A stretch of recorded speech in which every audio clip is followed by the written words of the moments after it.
All right. No filter MMA family. Of course, you know who this is. This is your boy BJ back with another live stream.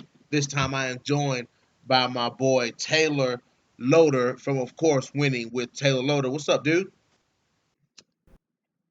What's up, everybody? How's it going?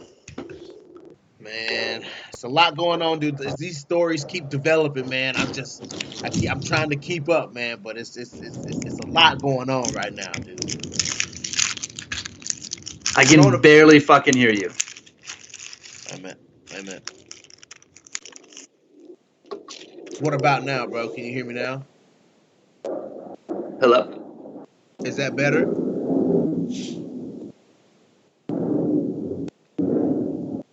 Hold on, bro. Oh, there you go. Is that better? Yeah, you're back. Okay. Yeah, what I was saying, man, is just a lot going on right now, dude. Like a lot of stories Dude, developing the, from the last 3 days just exploded. yeah. I mean, fuck, dude. So everybody that's watching, I know just started the live stream. If you ain't got nothing to light up, then I'm sorry, because me and your boy Taylor Loder, we taking we taking a short trip to Jamaica on this podcast. So it is what it is. So the first thing that I saw, of course, the biggest piece of news is the whole debacle here with UFC 249. Of course, another failed Tony and Khabib matchup. I mean, Yeah, but this one, you can't really blame on either guy. Khabib did go back to the to Dagestan, but also the UFC told him it wasn't happening in America, so that's not really his fault. yeah, yeah, that's not really his fault. That is true. But aside from that, I mean, yeah, that's the biggest news is this whole thing with Tony and Habib. But the first thing that I saw the last couple of days that kind of grabbed my attention was this whole scandal thing going on with Dana White and some hush money and Dana White nailing some bitch in Brazil in a hotel room and I don't. I'm just trying to piece it together, man. That's why I bring you on, Taylor, to help me clarify some of this shit. Dude, that shit is wild. The fact that not only that Dana White fucks, everyone knows he does, obviously, but the fact that someone has it on video, How did that that's fucking happen? crazy. How did someone get a video of Dana nailing his girl? Dude, people are sneaky, dog.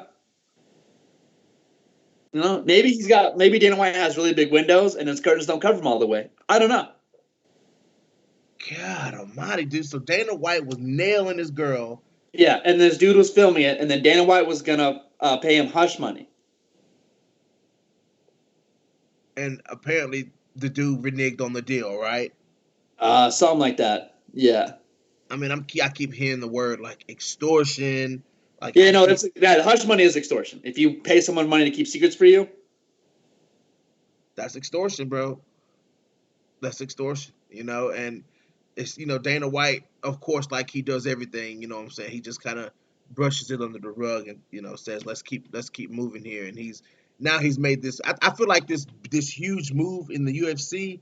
What he's doing right now with this private island shit, I think he's trying to use that to cover up what's going on. I was about to say that. Like, we owe this guy, whoever filmed it. Like, this guy's he's a sports hero. Yeah, Whatever it takes, man. yeah. Yeah. Before Dana was like, yeah, we're getting to it. Yeah. We'll figure it out. This comes out, and he's like, you know what? Fuck it. We have it. Everything's good. We have everything. I did it. I mean, what a business move, bro. What a fucking business move, though. Like Oh, Dana yeah. Dana White is like the P Diddy right now. You know what I'm saying? Like he's making big boy moves by moving this card and finding a place for this card. Yeah. And All I know is it's in California. That's the only thing I know about the venue. Is it is in California. so what is it? So what is this that I'm hearing about this island? So he's securing an island for 2 months for international fights. Oh, for international fights. Yeah. Since they can't come to the U.S., he found an island that's technically not the U.S. And I don't know if he bought it or if he just talked to people who own it. Was like, I just want to throw fights here. But yeah, he has the island and the venue that he has in California for 2 months. That's why he wants to do weekly cards, just to bang all this shit out that he didn't get. But what's crazy about it is, you know what I'm saying, is he's building whatever island that he has, he's building a fucking arena. No, you don't need an arena. That's the thing, because no people can go. That's what changes everything. The venue doesn't have to be an arena. All he needs is a fucking cage and for it to be regulated. All he needs is a commission member there, a referee, 2 fighters in a cage, and room for the camera crews. He doesn't I have to guess build that's the. stages. He doesn't have to build anything. All he needs is a ring and a commission member and fighters. Like really, that's all he needs. I mean, I guess that's if you strip it down to if you But strip again, it down. like why spend all that money to secure an arena when no fans can be there? Just like the Apex, they were going to use the Apex in Vegas before Las Vegas said no to all combat sports. Same thing. You just need a gym. You can use a UFC gym. It doesn't matter. You just have to. All you need is a ring and 2 fighters and a commission member there at bare minimum. Yeah, because Just a I little mean, bit. It's a yeah, camera that's crew. what I'm saying. The You don't have bare to include minimum. crowds. Say what? You don't have to include crowds like that. That takes up so much space of the most of the space in the arena is seats because Yeah, it's for performing. Take that if there's no one to watch, why spend that money? Why spend that time when you can just get something smaller? dude, you are so right, bro. Like, strip it down, bro. Like, strip it down. You know what I'm saying? Have the Mm-hmm. commentators, the commission, the corners, the The refs, cameraman. the That's all. Yeah, cameraman, and that's it. that's all you need. That's all you fucking sanitize wherever you're gonna be. Sanitize the fuck out of the place. You know what I'm Mm-hmm. saying? Get the place ready for people to be there, and fucking put the fight on. Put it That's on. what he's doing. Wow, wow, dude. I mean, dude. I'm not Dana White's biggest fan. You know what I'm saying? I've never been Dana White's biggest fan, but Oh kudos no, to no, hold Dana on. White though. I'm a fan of Dana White, the businessman. Dana Yeah. White, the fight promoter, has done a lot of shitty things to me in my life. Dana White, the businessman, is a fucking genius. Oh, absolutely, absolutely. I You mean, don't buy a company for $2 million and then make it into $4 billion by accident. and but what gets me is that he's making moves like this post Fertitas. Oh no, dude, yeah, yeah. WME, saying again, like WME has a lot of fucking money, more Yeah, money than the Fertitas have money, but a lot of the money is tied up in casinos and shit. WME is a media company; they just have money to throw, like fucking like what fucking Scott Coker, who's the yeah. back for Bellator? With Viacom. Viacom, yeah, same with Viacom, but a fucking the other president didn't know how to fucking promote, right? Yeah, Scott Coker comes in and like you have access to all this money, you're not using that. What the fuck? You're not using right, your own media company to hide this shit. right. Then the Dana White and the Fertito's been that forever. But yeah, WME just made it that much better. And now and again, like if he sets up before everyone else, MMA is the hero. Anyone Exactly, who wants dude. to watch sports is going to watch it. UFC 249 is going to be huge. Because maybe not in like the numbers because a lot of it's going to be illegal. There's going to be a lot of eyes in this fight just from the lack of sports. And you're the first sport to come back. Right, man. All right. And because a lot of people have to get permission from the leagues and the teams. Dana White is the fucking league. Dana White can roll a fucking nickel down any street in any city and ask if someone wants to fight, and he can put on a fucking fight. Everyone else has to ask permission from the owners and the players, and they have. This is why a fucking what is it? Union in MMA. This is part of the reason why it hasn't worked yet. Yeah, yeah. If Dana White there was a union, Dana White would have to go to the union. They have to figure this all out. Instead, it's Dana White and his team. And let's fucking figure it out.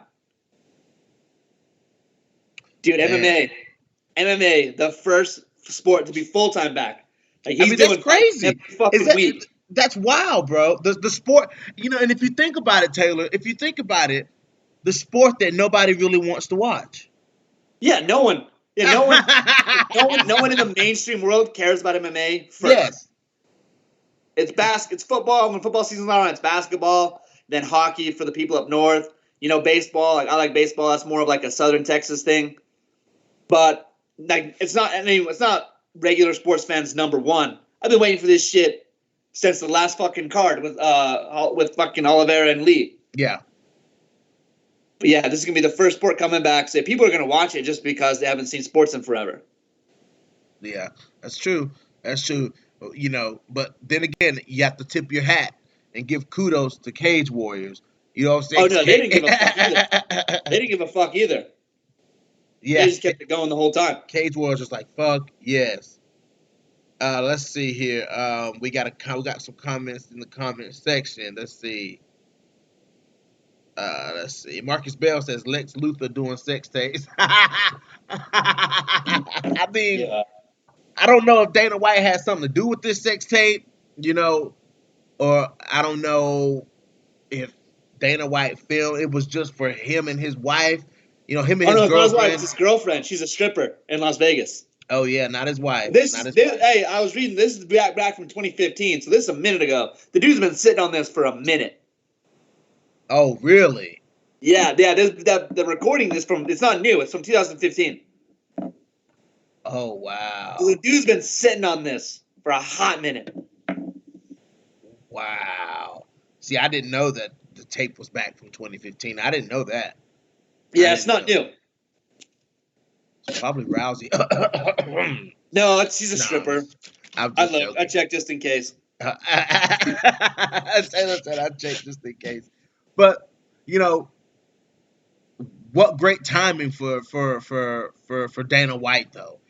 This whole like I said earlier, this whole scandal thing comes out, and then all of a sudden, Mhm. boom, Dana White's the fucking hero. Dana Yeah, White's the like he got his fucking ass in hero. gear. Say what? He got his ass in gear after this shit came out. Yeah, dude, he did. Yeah, he did, bro. And and Dana White, even though as much as he says, he doesn't care, what I'm saying, about how what people think about the decisions that he makes, but he cares about how people look at him, though. You know Yeah, what I'm saying? you He have. definitely cares about how people look at him. Yeah, you Cause have he to. Yeah, because he fixed that shit up real quick. But what do you think?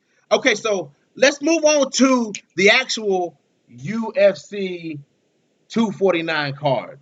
So we got fucking okay. I'm not so excited about Gaethje. Um, I'm just not so excited about Gaethje Ferguson. I mean, I really I don't know what to think. What you Pumped, think? but I don't need this. It's unnecessary. I don't need this shit. Let fucking let Ngannou and Rosenstrick fucking headline this bitch, and then don't. One of them has to lose. That's what I hate. Is one of them has to lose. Yeah, that's what I'm saying, bro. That's what I'm saying. Like, yeah, Tony Like if Ferguson is a Tony, bad fucker. like if Tony Ferguson loses, That I fight's mean, gone forever. that fight's gone, It's bro. gone. It's That gone. fight is gone. Mm-hmm. So what happens, Taylor? What happens, dude? I don't know. I have no idea. It could go so many fucking ways.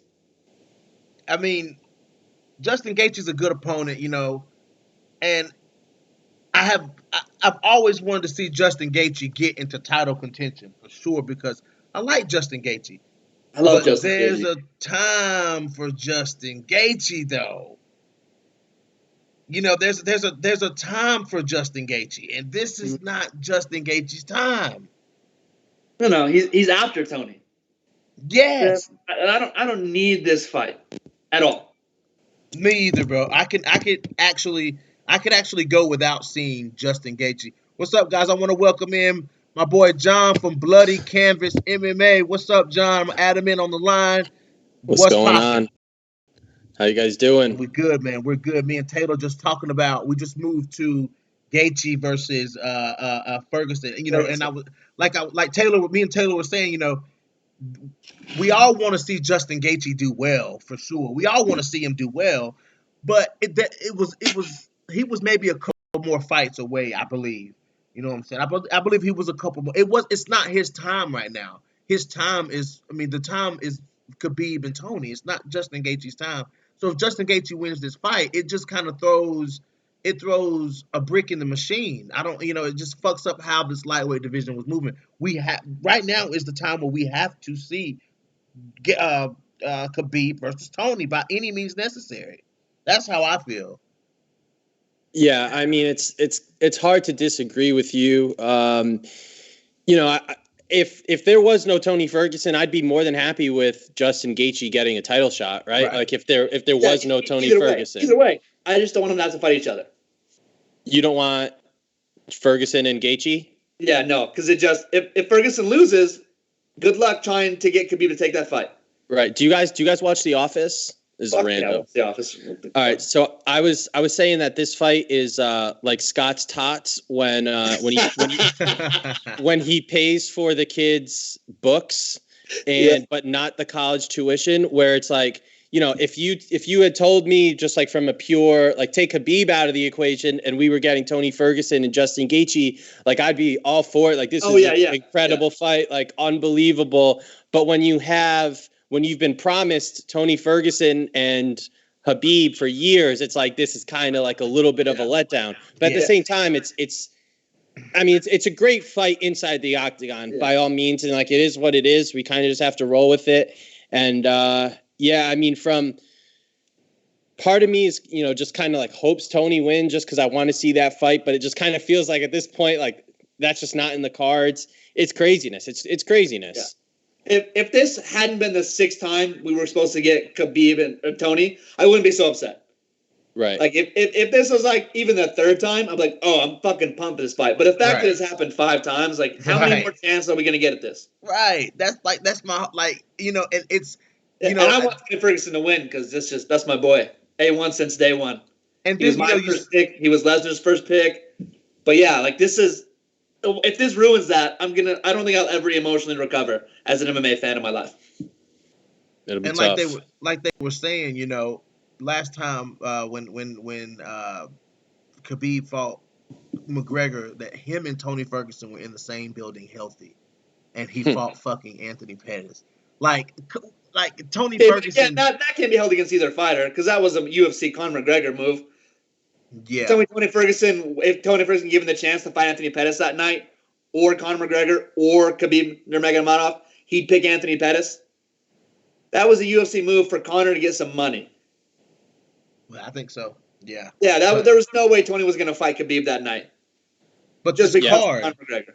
But it's hard to fault the UFC. I mean, it was the biggest fight in UFC history, right? Like, it was. Oh yeah, and it's hard to fault them for that. Yeah. The UFC needed a post-fight brawl. They hadn't had a good one. Strikeforce had one. World Series of Fighting had one with Khabib and Nick Diaz and Nate Diaz. Fucking the UFC finally got one, and it was awesome. It was awesome. Oh, it was definitely fucking awesome. It was fucking amazing. Khabib, the fact that it was Khabib's corner and his team who attacked, and any day in my way, they would have told me that would have happened, I would have just thought Dylan Danis got wild and he started it. Khabib and his team ran that shit. Beautiful. Yeah, and never apologized for it. No, not once. He didn't give a fuck. He took the fine. He didn't give a fuck. Paid all of his teammates fines. But this card is stacked. Dude, why isn't Johnny Rosenstrick on the prelims? I mean, well, it's only like a what? How many fights is it? Like 8? It's 12. It's 12 fights. 12 fights. Okay. Well, that's a lot. Okay. Well, that's a full card. But I guess it really doesn't matter. I guess they just stack the card from top to bottom. Don't you think? Yeah. So I think it's a combination of 249 plus the Rosenstrick Ngannou card. They just kind of mix them in together. Yeah, that's what I'm kind of feeling too. But you got Sajara Eubanks versus Sarah Morris.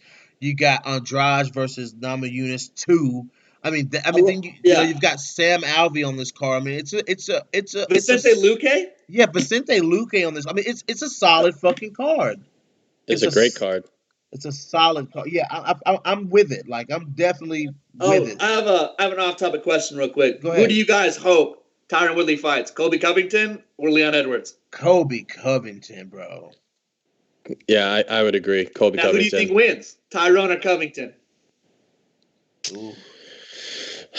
I mean, it's tough. Yeah. Colby, baby, what the fuck? I think that, but the problem is, it's that after, we haven't seen Woodley since that Usman fight, where it's just like broke him. Yeah, but at the same time, like, if Woodley had gone in there and defeated Leon Edwards and looked really good in that fight, then you could convince me, and I would buy into the theory, the excuse, whatever, that he was kind of doing too much with the rap thing and the acting and all that stuff. If he had performed well against Leon Edwards, or like a Darren Till performance. Yeah, exactly. Like, if he had done that, then I would be all in on seeing that rematch, despite how the first fight went, because I think we could all agree that he was doing too much, right? So, he was, and he admitted that when against Kamaru, he just froze. right. So I knew what I wanted to do. I knew what I was supposed to do. I just couldn't pull the trigger fast enough. I think Usman caught him off guard with his style. We know his style, but you just don't know until you know. Yeah, you don't know what it's like until Kamaru Usman's on top of you, beating the shit out of you. I think he underestimated Kamaru Usman. I think he thought he could go in here and starch Kamaru Usman. And then when the time he realized that, it was too late, and Kamaru was already whooping that ass. Right. And he's been training in Thailand. Yeah. So I would love to see that rematch. Regardless, I don't think he should get a win first. But if he should beat Leon Edwards by decision, I believe Colby Covington should at least win one fight before getting a rematch. Mm-hmm. Let him fight. Let him fight Colby, because that's the. To be honest, I like Leon Edwards, but if you want to stick to. Oh no, yeah. If you want to do, Colby Covington, exactly. Like if you want to follow the same track that like lightweight is following, with the best fight the best. It's Tyron Woodley versus Colby Covington. They're both coming off of losses. Colby was the interim champion. Woodley was the champion. Let's let these two fight and see where it comes off. Let's see how it goes. Yeah, that's what I want. I don't give a shit about Leon Edwards. Which sucks too, because it's not his fault. The man's won 8 in a row, but getting your ass kicked like that by Jorge Masvidal backstage, you'll never recover from that. Listen, in my perfect world, my best case scenario would be for Leon Edwards to fight Usman for the title. We get Tyron Woodley and Colby Covington, and then Conor and Masvidal. That's what I would sign up for that. Oh yeah, any day of the week. You know what I mean? Like, but obviously we're not going to get Conor and Masvidal, which kind of puts Masvidal versus Usman. And I'm not saying Leon should get that fight over Masvidal. It kind of changes everything. But if I could, just wave a magic wand and make it all happen, those would be the 3 fights that I would make. Yeah, all at 170 too. Yeah, and then have the winners face each other. Right. Oh yeah, definitely. So you guys think Conor should go at 170? You think Conor should stay at 170? I think him and Masvidal, the build-up would be fantastic. The fight would be fantastic. I don't give a shit who wins, and they would make a shit ton of money.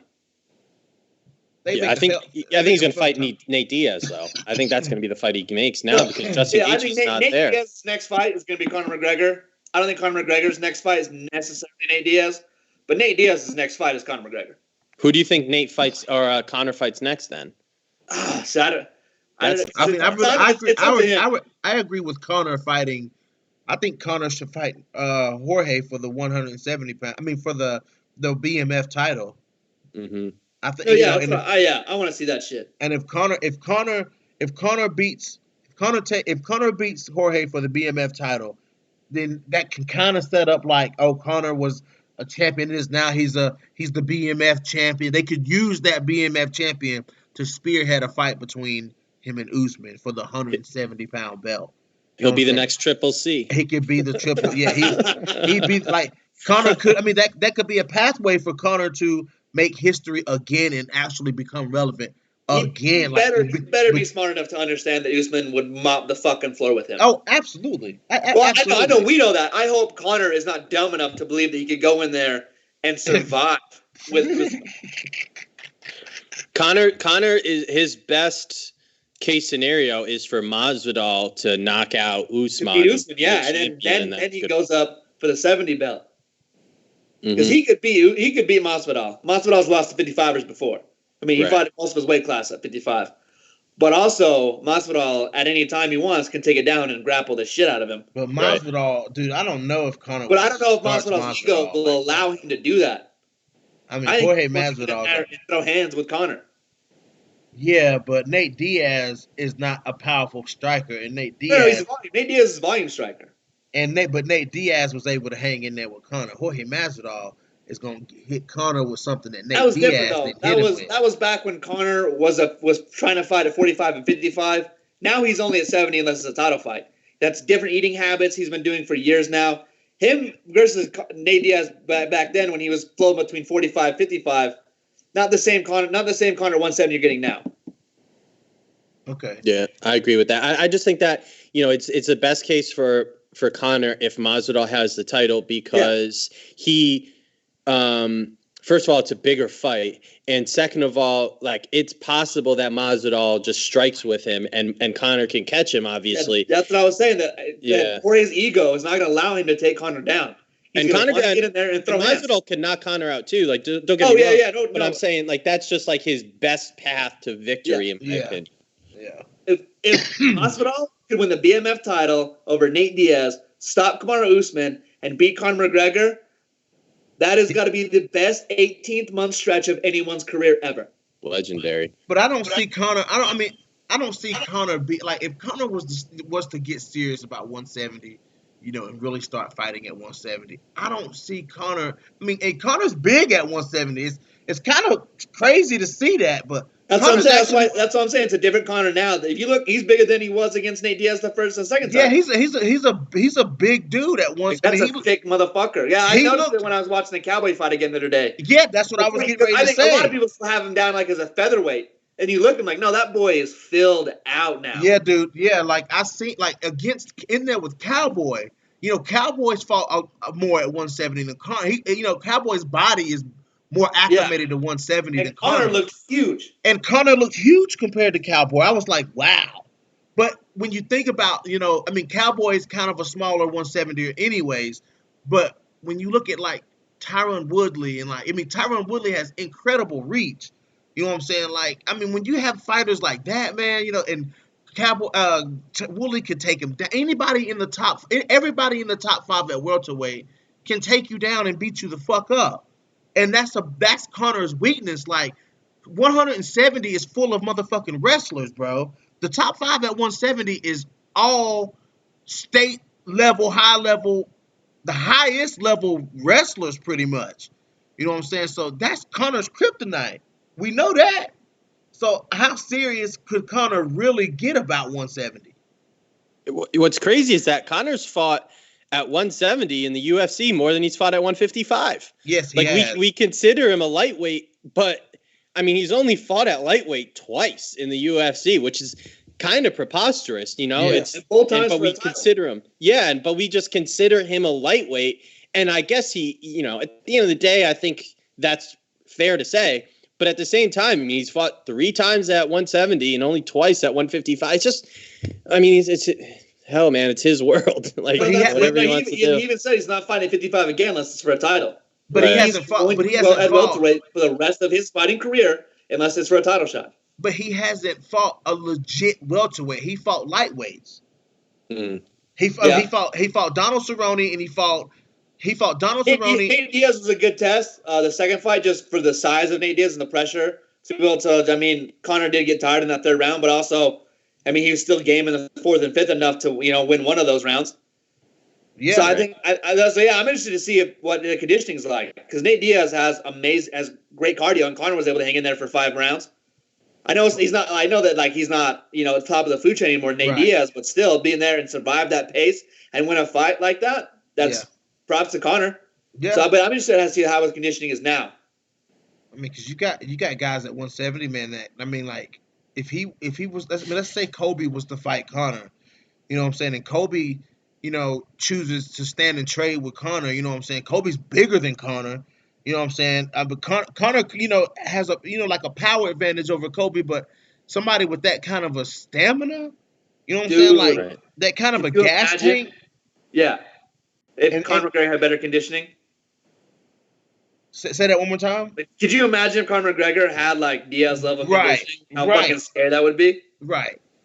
That kind of worries me when you think of the idea of Conor moving up to 170. There's not really a whole lot of fights against the real 170-pound fighters that he can really win. Would you watch Stephen Thompson, Conor McGregor? I was just thinking. Stephen Thompson. He's ranked 5. He's a striker. They're both, one's karate, one is capoeira and taekwondo with Conor. I would be interested to see how stylistically that would look. What you think, John? Man, now I want to see that fight. I'm kind of mad at you for saying that and getting it in my brain. That's all I'm thinking about. I realized that could even be a possibility. So I was looking at the rankings. I was like, holy shit. Stephen Thompson, Conor. Who's not going to want to... And Stephen Thompson's so fucking nice. How do you talk shit to that guy? Be fantastic. I just don't know if it's a big enough fight for Conor. That's what I'm saying. You know Yeah, what I mean? Conor would never, like, he'll never call out Stephen Thompson. Right. Stephen Thompson's not gonna have to make this happen. Could you imagine Conor getting on TV like, I want to fight that motherfucker Stephen Thompson? Yeah. I'm wondering if the UFC, just based off of everything that's going on, if they would scrap Poirier versus Dan Hooker and maybe make Conor versus Poirier 2 or Conor versus Hooker or even hell Conor versus Felder potentially. I wonder if they would do that. It's just it's so weird now. It's so weird. Fucking see, dude. Out of what you just said, I would not fucking mind seeing Dustin Poirier at 170 pounds. I would fucking love to see Dustin Poirier at 170 fucking pounds. He said he'd do it too. He said he would do it. He'd be a goddamn monster. But as far as like Paul Felder versus Conor McGregor, I would be interested in seeing that fight only because I would want to see how the Irish fans would respond to that. Oh no, they respond to Conor McGregor. Paul Felder's from Philadelphia. He is not from Ireland. And all three of those would be tough fights for Conor at this point. They're definitely winnable, don't get me wrong, but like not easy fights. No. And Dan Hooker is showing himself to be a contender at 155 pounds. Mm-hmm. I mean, Dan Hooker is I'm interested to see what happens with Dan Hooker, man. I mean, but then you think about Dan Hooker in there with somebody like Justin Gaethje, you know what I'm saying, or Tony Ferguson. It's like, ooh, but I mean, the dude can fight. But I mean, so what happens, guys? I'm gonna ask you guys this question: what happens if Justin Gaethje wins this fight? We know what happens if Tony Ferguson wins this fight, becomes the interim champion, and sets him up for a fight. If Justin Gaethje goes into this fight and beats Tony Ferguson, and then his next fight is Khabib Nurmagomedov, what happens in that fight? Between Gaethje and Khabib? Yes. I mean, I think in a lot of ways, Gaethje's becoming the guy that there's been some steam based off of some fighters who, Poirier, he mentioned that he thinks that against Khabib. Yeah, I mean, there's been some traction in the fact that Gaethje might be the one who actually has the best chance against Khabib. And like, I could see why because, when we're talking about Tony Ferguson, we're saying that, he is so good off of his back and he's good that, he's different. He's out of control. He has the cardio, all that kind of stuff. But, when you're talking about Tony Ferguson off of his back, that means that he's in a bad position, right? Like more times than not. So it's interesting where Gaethje might be able to wrestle with Khabib enough to keep the fight in a spot where he could win. Thing is ways going, like using his wrestling in reverse. Right, exactly. Not to get up if you don't get taken down. Right. So that's how everyone's coming on Justin, because that's why he doesn't like wrestling. He doesn't like wrestling in fights because it's exhausting. Wrestling is tiring. He's like, no, I can do it. I know how. It's just exhausting. Why would I want to? I don't have to. So I think he'd get him against the cage, and Conor, if Justin could keep it, he'd land some fucking bombs on Khabib. Oh no, I don't think he'll try. I think he could in the right moment, but I think that if they fought 10 times, it might happen like twice. You know what I mean? Yeah.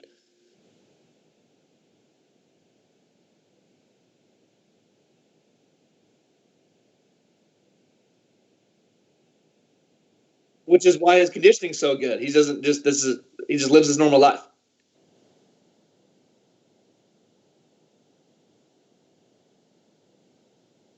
But Justin's body shots are fucking dangerous. And those leg kicks, he's gonna tear that leg apart. Here's what I think, though. It's crazy. Yeah, I think that the person who beats Khabib, and I think that Tony Ferguson and Justin Gaethje both have the opportunity to do this based off of their skill set. If there is someone who eventually beats Khabib, it's going to be a fighter who is, you almost have to be willing to get taken down at times. And you look at how Conor fought Khabib, and he compromised his striking because he was And he fought he's defensively. Too defensive preparation. Exactly. The fighter who's able to, and I'm not saying it's going to be easy, and I'm not saying that there's more than maybe 2 or 3 guys in the world who can do it. But there are like the fighter who just says, "Listen, I might get taken down in this fight, and maybe I lose that round, and I'm not able to get back up. However, I'm gonna get my shots in too. Yeah, every round starts on the feet. Every round starts on the feet." And that's what we said leading into that Conor fight. But when we saw how Conor fought and how that fight went, that wasn't necessarily what he did in there. And the big right hand that Khabib landed, if they're boxing, Khabib doesn't land that, right? We've all known this. We've all talked about it. We've all heard this. But you add in the takedowns, the fighter who's able to not let that, get them afraid of landing their shots and fighting offensively is the fighter who has a chance to beat Khabib. Which is the same theory that I apply to the women's flyweight division when I say it's possible that Montana De La Rosa, winning the next couple of fights, can go in there and fuck up Valentina Shevchenko. It can fucking happen. I'm telling you guys, it can fucking happen. Listen, if that happens, I'll be the first person to DM you and congratulate you. I don't see it happening personally. What do you mean you don't see it happening? She's gonna tap her. She's gonna master that ass with a fucking submission. Maybe. I've been wrong before. Montana De La Rosa is not afraid to throw that right hand, and Montana De La Rosa is not afraid Montana to grab. De La Rosa. Yeah, BJ and I have been on that. We're on her first. And we were on Paulo Costa before everyone.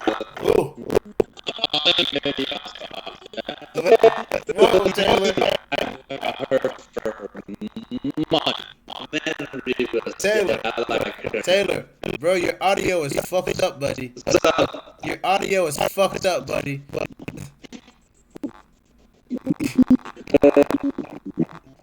Your audio is. Uh-oh. Let's say that. Yeah, so can I. Yeah, it's BJ. Uh-oh.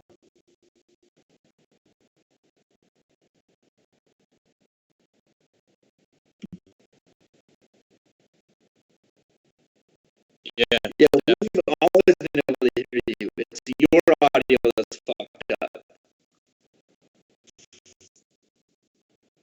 Uh-oh. This is kind of professional. Yeah, here, No Filter MMA. We start bragging about fights. Yeah, we can hear you. Okay. No, let me get back to what I was saying. Now, what did you say, Taylor? What were you saying? The last thing I heard was... I said me and you have been on Montana De Rosa and Paulo Costa before everyone else. Exactly. That's what I'm saying. The way you just broke that down, John, saying that there's that chance.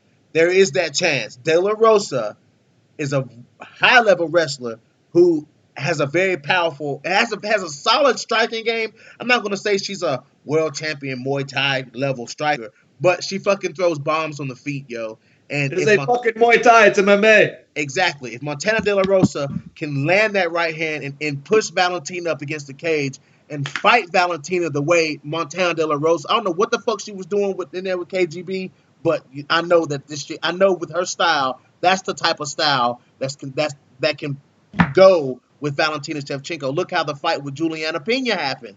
Juliana Pena was mopping her ass until she got caught in that fucking submission. You know Juliana Pena was getting that ass that entire fight. Exactly. And then that's got the style lazy and got sloppy and got caught with that armbar. That's the style that's going to beat Valentina. And the only person in that division that's anywhere close to the top 5 that fights like that is Montana De La Rosa. She's the only one. She's the only scrappy fighter like that. Everyone else is more of a specialist, except like Roxanne Modafferi. She's pretty well rounded. That's about it. Roxanne Modafferi gonna win the title before she retires. I've got my fucking house on that shit. That's my girl. Dude, I think Roxanne Modafferi could win the belt, dude. It's possible. Dude, she's looking the best in her career right now. And she took out Macy Barber. She took out Antonina Shevchenko, which was Macy Barber can say what the fuck she wants about her knee, but she was getting her ass beat before that too. Dude. Yeah, the first round still happened. Yeah, were getting worked. by Roxanne Modafferi. But Don't act like that fucking knee changed everything. You got your ass whooped. the funny thing is, though, Roxanne Modafferi had like 2 fights in a row were both the biggest fights of her career. When she beat Antonina Shevchenko, that was the biggest fight of her career. Then she beat Macy Barber, that was the biggest fight of her career. That became the biggest fight of her career. Yeah. She's on a roll, dude. Dude, the way people talk shit, but Roxanne, she's gonna figure it out. it is gonna. And when she does, I'm gonna be standing there. I'll do whatever she asks me. I don't give a shit. It's gonna be an interesting fight. It's gonna be interesting, man, because Valentina is used to somebody trying to play her game. Roxanne Modafferi goes in there and plays her game. Like, she's so unorthodox, and you don't know when she's gonna punch you. You don't know what she's doing. You know what I'm saying? The only person to me that looked like they figured it out was Nico. Nico figured that shit out. You know what I'm saying? And Nico legit beat Roxanne Modafferi. But Roxanne's been doing pretty good in the UFC, man. I mean, her second run in the UFC was a lot better than her first. For sure. Yeah, for sure. Definitely. But man, so guys, I want to ask you guys this real quick. What do you guys think about Jeremy Stephens versus Calvin Kattar? That's a fight for me where when this card got fully announced yesterday, I went through this card and I was just like salivating, thinking about all these fights. And I think since it was already booked for UFC 249, I kind of glossed over this fight. And then it kind of hit me maybe an hour or two after the whole card got announced. I was like, yo, Jeremy Stephens is fighting Calvin Kattar at UFC 249. Yes. Like, it's going to be, part of me hopes it goes all 3 rounds, because if that fight goes 3 rounds, man, oh my goodness, it's guaranteed chaos. It really is. Oh, absolutely. Go ahead, Taylor. Yeah. So the fight that for me that makes me feel the way he does is the Vicente Luque Nico Price fight. Okay, I agree with that. This one too, like, this is a striker's dream. Yes. We're gonna go in there and they're just gonna. Yeah, I hope it goes all 3 too. I hope they get in there and just throw the fuck down and see who's tougher. Mm-hmm. Yeah, you're right. Yeah, man. I didn't know this card. Yeah, I just must have glossed over. I didn't know it was on this card until I just barely checked when we started talking about it. I was like, what the fuck? Oh, no, yeah. Even yesterday I was looking at the lineup, just snuck past it. It's a huge opportunity for Nico Price too. Oh, absolutely. Yes. But I think Nico Price takes that fight, though. Oh, no way. Vicente Luque. Do you think so? Dude, yeah. I was on him from the Ultimate Fighter. I was like, he's not going to win that shit. Underrated season of Tough, by the way. Underrated season of Tough. Underrated, yeah, dude.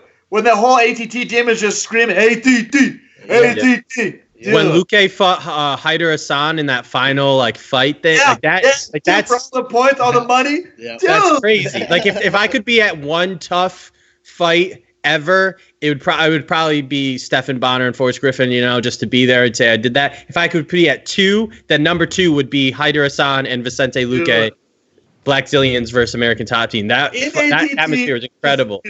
ATT, ATT. And he goes in there, the last dog. They've been riding him all fucking season. Yep. He somehow figures it out, always pulls away. Dude. Yeah, you're right. Underrated season. Very underrated season. And also another sleeper on this card, 2 guys, is Yorgan De Castro versus Greg Hardy.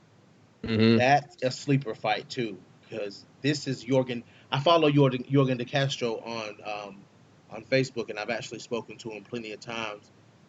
This is a huge opportunity for Yorgan De Castro.